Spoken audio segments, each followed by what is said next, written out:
أصدقاء مملكة الشيف مها على اليوتيوب، برحب بيكم في ليلة رمضانية جديدة هنعمل فيها مع بعض أحلى مخلل ممكن تدوقوه في حياتكم.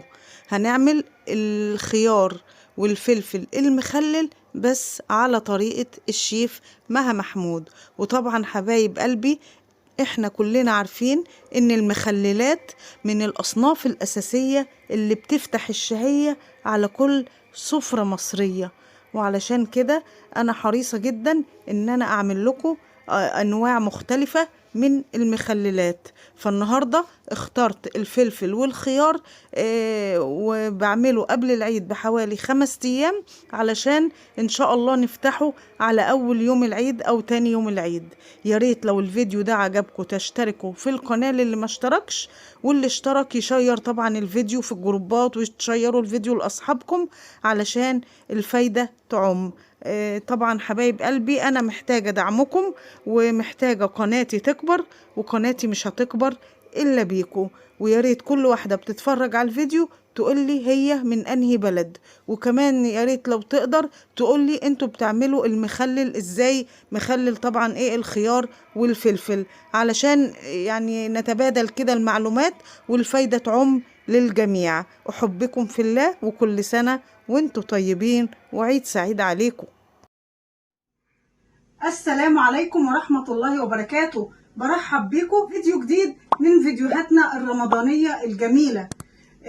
طبعا حاجة أساسية عندنا على كل سفرة، وكلنا كمصريين بنموت فيها، اللي هو ايه؟ المخلل. أنا كنت ماشية في السوق فلقيت فلفل كده صغنن كده جميل، فعجبني قوي شكله. قلت ايه ده، هو الصغير ده ينفع لإيه؟ ده صغير قوي، هيتقلى ده ولا هيتحشى ولا ايه بالظبط؟ فالراجل قال لي ده انت لو خللتيه هتلاقيه جميل جدا في التخليل. ولقيت كمان معاه خيار، يعني حجمه كده وسط. فقلت بقى ايه، اجيب فلفل وخيار ونعمل مع بعض مخلل الفلفل والخيار. احنا النهارده يا جماعه 25 رمضان، يعني لسه على العيد حوالي 5 ايام. فان شاء الله هنخلل بقى مع بعض المخلل ده النهارده ونفتحه مع بعض تاني يوم العيد مش اول يوم. ليه بقى؟ عشان طبعا اول يوم هناكل ايه؟ برافو، الفسيخ والرنجة. يلا بينا هنعمل مخلل الفلفل والخيار بطريقتين. طيب الطريقة الاولى، انا عندي حوالي لترين مية احط فيهم كيس ملح كامل اهو، كامل ماشي. واحط كمان حبة شطة، ده فلفل احمر شطة حوالي معلقة كبيرة. والثوم اخد حوالي ايه، معلقة كده كبيرة برضو، واسيب حتة للطريقة التانية اهو. اقوم حاطة معلقة الثوم، ودي حوالي جزراية كبيرة مبشورة احطها برضو كاملة.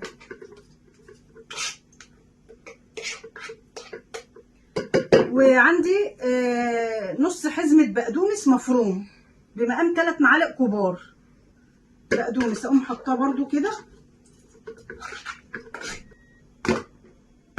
وهنا يا جماعه فلفل اخضر على احمر مفروم، يعني فلفلايه حلوه حمرا كده معاها فلفلايه خضرا وتفرميها، وتحطي كل المكونات دي مع بعض.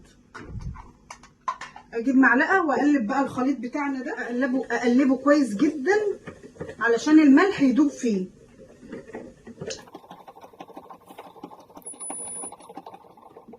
خلاص كده اتقلب. اقوم ضيفاله ربع كوبايه خل،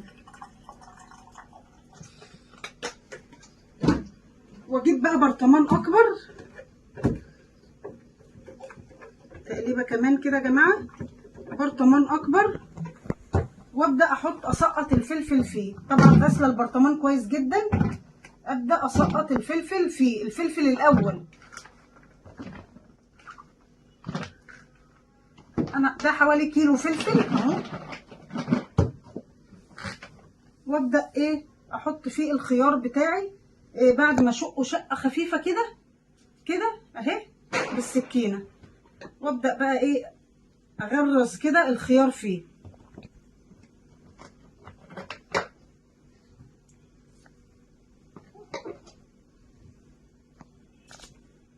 طبعا في ناس هتسألني ليه بتشق الخيار كده، لان الخيار حجمه كبير شوية، يعني مش الخيار الصغير الرفيع ده، لا هو حجمه كبير شوية، فبديله الغرزة دي كده بالسكينة علشان بقى الايه المحلول اللي انا عملته ده يتغلغل فيه ويقدر ايه يستوي بسرعة. خلصت كده يا جماعة الفلفل بتاعي والخيار، ابدأ احط عليه الايه الخلطة الحلوة بتاعتنا دي كده. بسم الله الرحمن الرحيم. يا جماعة حطينا الخلطة بتاعتنا، ابدأ ارش على الوش شوية ملح كمان، لازم الملح يكون مظبوط علشان الخيار والفلفل ما يبقاش ايه طري، ما يبقاش طري ويبوظ. كمية الفلفل لو هي كمية الملح لو هي مش مظبوطة، الخيار على طول بيموع، بيبقى مايع كده. طيب الخطوة اللي بعد كده هقفل بقى عليه كده. بسم الله ما شاء الله اللهم بارك. التكايه بقى بتاعتنا يا جماعه النهارده ايه؟ اولا ان الغطا بتاعنا لازم يكون محكم، يعني شوف انا بلفه كده على اقصى حاجه، خلاص مفيش منفذ علشان امنع دخول الهواء. حاجه تانية ايه بقى؟ بجيب طبق مناسب لحجم البرطمان واحط فيه شويه ميه، واعمل ايه بقى؟ اقوم قلبه البرطمان، يعني ايه احاول كده اهزه شويه، اهزه كده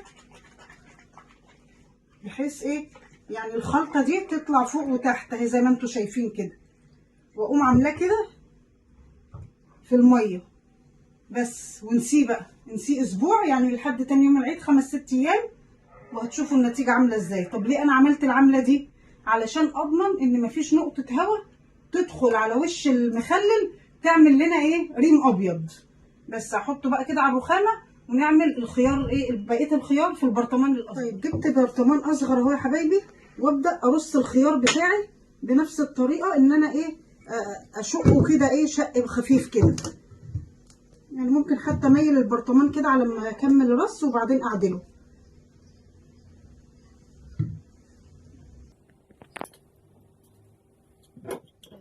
رصيت كده يا جماعه الخيار بتاعنا بالطريقه دي. اجيب بقى حبه ميه مناسبه لحجم البرطمان واضيف عليها نص او 3/4 كيس ملح، لان دي الكميه دي اقل من اللي فاتت، واحط عليها معلقه كبيره توم مفروم او فصوص توم، يعني لو انت ما عندكيش توم مفروم ممكن حوالي مثلا 5 أو 7 كده ايه وحدات ايه فصوص توم صحيح. احط عليها كمان شويه خل، حوالي 3 أو 4 معالق كده خل ماشي، ونضيف على طول الخلطه دي المحلول ده للخيار، بس من غير بقى الاضافات اللي انا حطيتها في المره الاولانيه اهو. بسم الله الرحمن الرحيم. اهم حاجه يا جماعه ان المحلول ده يغطي سطح الخيار تماما، ويا ريت يبقى فوقيه كمان ب1 سنتي اهو كده. بالطريقه دي عمره ما يبوظ الخيار او يعمل ريم ابيض. طيب لو انت بقى مش عايزه تقلبيه في طبق فيه ميه زي ما انا قلت في البرطمان الاولاني، طيب ممكن تجيبي بقى كيس نايلون نضيف كده ماشي، وتعمليه كده طبقتين او 3 وتحطيه هنا ايه على الوش، وتقومي قافله عليه بالغطا بتاعه كده كويس جدا برضو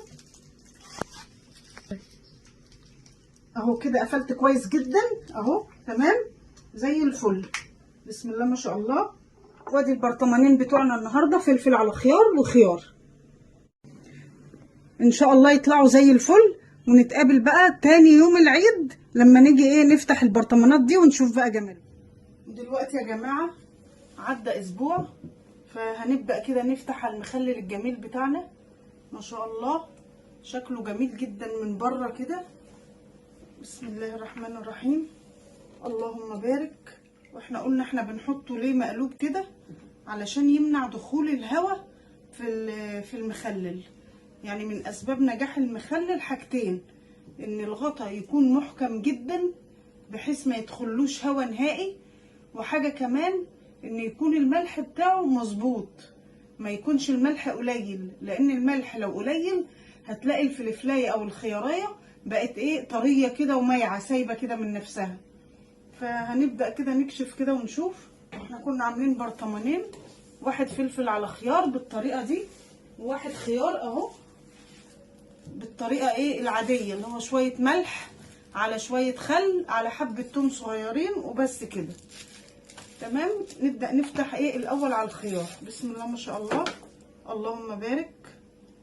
بسم الله. الله، شوفوا الخيارية ماسكه نفسها ازاي، يعني شوفوا بضغط عليها مش طريه في ايدي بقى، لا حلوه ماسكه نفسها وفي نفس الوقت مستويه.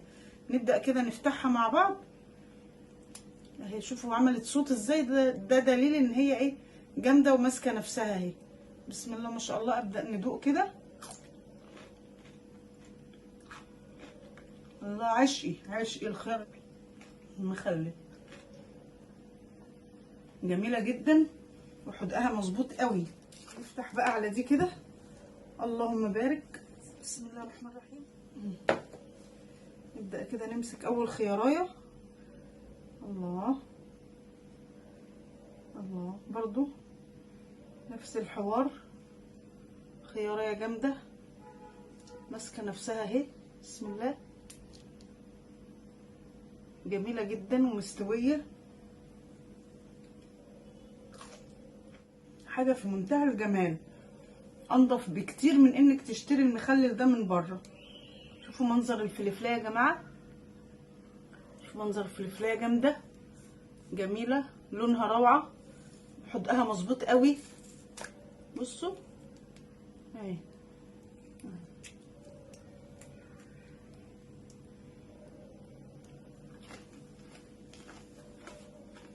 بألف هنا وشفا.